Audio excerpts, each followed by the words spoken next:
नमस्कार विद्यार्थी मित्रांनो, डायरेक्शन अकॅडमीच्या सरळ सेवा प्लॅटफॉर्मवर आपणा सर्वांचं स्वागत। आज आपण जे ग्रामसेवक जे आहे पद, ज्याला आपण आता नाव बदलून ग्रामपंचायत अधिकारी असं म्हटलं जातं, त्या पदाविषयी माहिती जाणून घेणार आहोत। कारण की याची जाहिरात आपल्याला लवकरच प्राप्त होणार आहे आणि त्या अगोदर आपण पूर्वतयारी म्हणून सिलेबस काय असेल, त्याचा अभ्यासक्रम काय असेल ते जाणून घेणं महत्त्वाचं आहे। तर बघूया इथे की पात्रता वगैरे काय आहेत ह्या पदाच्या।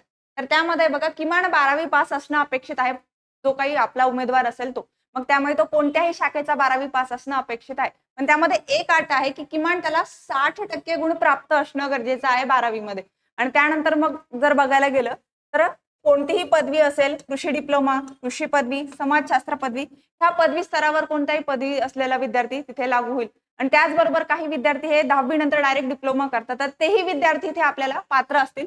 पण अट ही आहे की त्यांचा जो डिप्लोमा आहे तो किमान 3 वर्षांचा असणं अपेक्षित आहे। जसं की पॉलिटेक्निकचे वगैरे डिप्लोमा असतात जे 3 वर्षांचे आहेत। पण काही डिप्लोमा जर आपण बघायला गेलो तर 1 ते 1.5 वर्षांचे असतात किंवा 2 वर्षांचे असतात। ते विद्यार्थी इथे पात्र ठरणार नाहीत। एकतर 12वी पास असावा, त्याला किमान 60% गुण असणं अपेक्षित आहे आणि त्यानंतर जर डिप्लोमा असेल तर तो किमान 3 वर्षांचा डिप्लोमा असणं अपेक्षित आहे। त्यानंतर जर बघायला गेलं तर MSCIT हे जे बेसिक कम्प्युटर नॉलेजचा जो कोर्स आहे तो त्याचा कंप्लीट झालेला असावा आणि तो जर नसेल तर जॉइनिंगच्या वेळी तो किमान 2 वर्षांच्या आत तो कंप्लीट करून घेणं गरजेचं आहे। आणि तरी जर नसेल तर त्याला पर्यायी व्यवस्था म्हणून CCC म्हणून एक कोर्स आहे तो त्याचा झालेला असावा, नाहीतर 10वी ला ICT हा विषय मात्र त्याचा असायला हवा, तर तो व्यक्ती आपल्याला ह्या पदासाठी पात्र ठरताना दिसतो। ह्या सगळ्या झाल्या त्याच्या शैक्षणिक पात्रता, त्या पूर्ण करणं आपण गरजेच्या आहेत। त्यानंतर जर बघायला गेलं तर वेतन मानधन वगैरे कसं, आता ग्रामसेवक हे जे पद आहे हे 2 पद्धतीने भरताना दिसतं। एक असतं आपलं कंत्राटी पद्धतीने आणि दुसरं असतं परमनंट। तर त्यामध्ये जर बघायला गेलं कंत्राटी पद्धतीचं जर मानधन बघायला गेलं तर पूर्वी हे आपल्याला 6000 होतं आणि 2023 मध्ये आपण जे अमेंडमेंट केले त्यानुसार मात्र ते मानधन आपल्याला 16,000 रुपये प्रति महिना असेल, ते 3 वर्षांकरता असतं। आणि त्यानंतर जर आपण परमनंट बेसिसवर जर सरळ सेवेमार्फत जर ह्या पदावर पोहोचलो तर आपलं वेतन मात्र 25,000 ते 80,000 दरम्यान आपल्याला दर महिना आपल्याला वेतन मिळू शकतं। हा इथे मोठा बदल आहे, तो लक्षात घेणं गरजेचं आहे। आणि त्यानंतर जर बघायला गेलं तर ग्रामपंचायत अधिकारी असं नाव ह्या पदाचं झालं आहे, जे पूर्वी ग्रामसेवक होतं।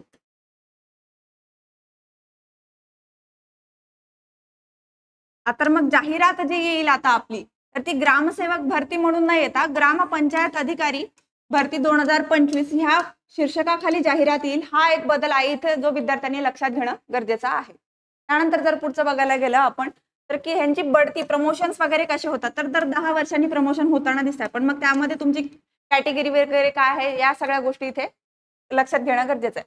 त्यामध्ये ग्रामपंचायत अधिकाऱ्याचं विस्तार अधिकारी म्हणून पहिलं प्रमोशन होतं जे 10 वर्षांनी होतं। त्याच्यानंतरच्या 10 वर्षांनी तो सहाय्यक गट विकास अधिकारी म्हणजे असिस्टंट BDO या पदावर जाऊ शकतोय आणि त्याच्यानंतरच्या 10 वर्षानंतर BDO गट विकास अधिकारी ह्या पदावर तो जाऊ शकतोय, जे पद आपल्याला MPSC मार्फत भरता जातं। म्हणजे आपण MPSC मार्फत जे पद भरले जातात त्या पदापर्यंत प्रमोशन होऊन जाऊ शकतोय सरळ सेवेचं पद एक आपण पास केल्यानंतर। हा इथे सगळ्यात मोठा बदल आहे। आणि त्यानंतर जर बघायला गेलं तर वयोमर्यादा काय, 12वी पात्रता वगैरे आहेच, पण वयोमर्यादा जर बघितली आपण तर 18 ते 38 आहे बघा। आणि त्यामध्ये 5 वर्षांचं शिथिलीकरण पकडू शकता जर तुम्ही कॅटेगरीमध्ये असाल तर। पण जनरल कॅटेगरीचा जर कोणी विद्यार्थी असेल त्याला 18 ते 38 या वयोमर्यादेमध्येच आपल्याला हा फॉर्म फिल करता येऊ शकतो। त्यानंतर जर बघायला गेलं तर अभ्यासक्रम कशा स्वरूपाचा आहे त्याचा, आता बाकीच्या ज्या सरळ सेवांचा अभ्यासक्रम आहे तोच जवळपास अभ्यासक्रम आपल्याला इथे मिळतोय। त्यामध्ये बघा मराठी ग्रामर आहे, इंग्रजी ग्रामर आहे, सामान्य ज्ञान, गणित बुद्धिमत्ता आणि तांत्रिक घटक हा अभ्यासक्रम असा डिस्ट्रीब्यूट केलेला असेल।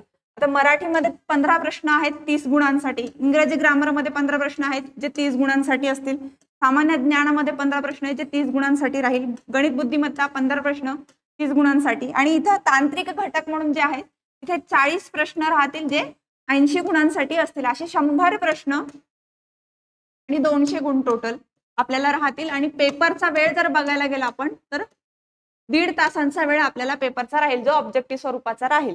तर त्यामध्ये आहे। आणि तांत्रिक घटकामध्ये जर बघायला गेलं तर सामाजिक समस्या काय आहेत गावामधल्या, एखादी गव्हर्नमेंटची स्कीम वगैरे लॉन्च करायची आहे का तिथे, तर कृषीवर आधारित काही गव्हर्नमेंटच्या स्कीम आहेत का त्या काही लॉन्च करायच्या आहेत का, किंवा गावाची एखादी समस्या आहे, ग्राम प्रशासनामध्ये काही अडथळे आहेत का, तर मग त्यावर उपाययोजनेसाठी काही गव्हर्नमेंटची स्कीम आहे का? जर नसेल तर काही इनोव्हेटिव्ह आयडियाजच्या माध्यमातून आपण त्याच्यावर काही उपाययोजना करू शकतो का? ह्या सगळ्या गोष्टी ह्या तांत्रिक घटकामध्ये आहे. आणि त्याचबरोबर स्थानिक हवामान कसं आहे, की म्हणजे ज्या जिल्ह्यात ग्रामसेवकाचा तुम्ही फॉर्म भरत आहात, ज्या पदाचा फॉर्म भरताय, तिथलं वातावरण कसं आहे, हवामान कसं आहे, मग त्या हवामानावर आधारित तिथली कृषी पद्धती कशी आहे, कारण की तुम्ही ग्रामीण स्तरावर काम करणार आहात.